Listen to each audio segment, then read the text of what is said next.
পঞ্চগড়ে একটি পুকুরে বিষ প্রয়োগ করে ছোট বড় সব মাছ মেরে ফেলেছে দুর্বৃত্তরা।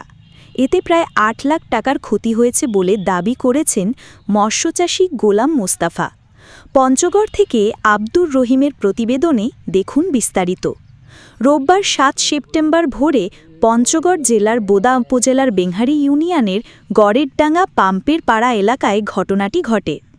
ক্ষতিগ্রস্ত মৎস্যচাষী ও স্থানীয়রা জানায়, গোলাম মুস্তাফা তার বাড়ির পাশে ১৭০০ জমিতে পুকুর করে মাছ চাষ শুরু করেন। রোববার ভোরে কোনো এক সময় দুর্বৃত্তরা পুকুরটিতে বিষ প্রয়োগ করে। সকাল থেকেই পুকুরের সমস্ত মাছ মরে ভেসে ওঠে। খবর পেয়ে মৎস্যচাষী গোলাম মোস্তফা পুকুরে গিয়ে সব মাছ মরে ভেসে ওঠা দেখে চিৎকার করলে এলাকাবাসীরা ছুটে আসে। পুকুরের সমস্ত মরা মাছ ভেসে ওঠা দেখতে পায়। এই ঘটনায় বোদা থানায় একটি অভিযোগ দায় করা হয়েছে। আমাকে ডাকে নিয়ে আসে, পুকুর পাড়ে দেখাইলো যে দেখো মাছ কী ব্যাপার, মাছগুলো সব মরে ভাসে উঠলো। তা আমি এলা চিন্তা করছি মাছগুলো তো ডাঙায় তুলতে হবে। তখন আমি তুলে দেখলাম অনেক মাছ। তখন দেখতেছি পুকুরে অন্য ধরনের বিষাক্ত ধরনের জিনিস বোঝা আছে। কে কারা দিল সেটাও আমি বলতে পারি না। মৎস্যচাষী গোলাম মোস্তফা বলেন, কিছুদিন আগেই পুকুরে পোনা মাছ ছেড়েছিলাম। কিছু দুষ্কৃতী লোকের সাথে বালুর রাস্তা নিয়ে দ্বন্দ্ব হয়।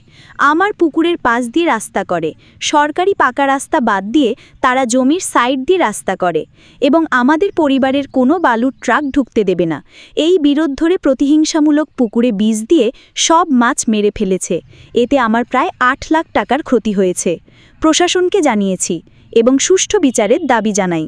আমি একটি ১৭ শতক জমির উপরে পুকুর করি। এই পুকুরের এরিয়ার পাশেই যে জমিগুলো আছে ৭-৮ বিঘা জমির মধ্যে মাছগুলা ঘুরে বেড়ায়।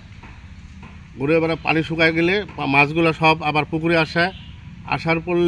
আসে বড় হয় এবং কিছু দুষ্কৃতী লোক বালু নিয়ে আমাদের সাথে বিরোধ হলে তারা আমার পুকুরের পাশ দিয়ে রাস্তা করে।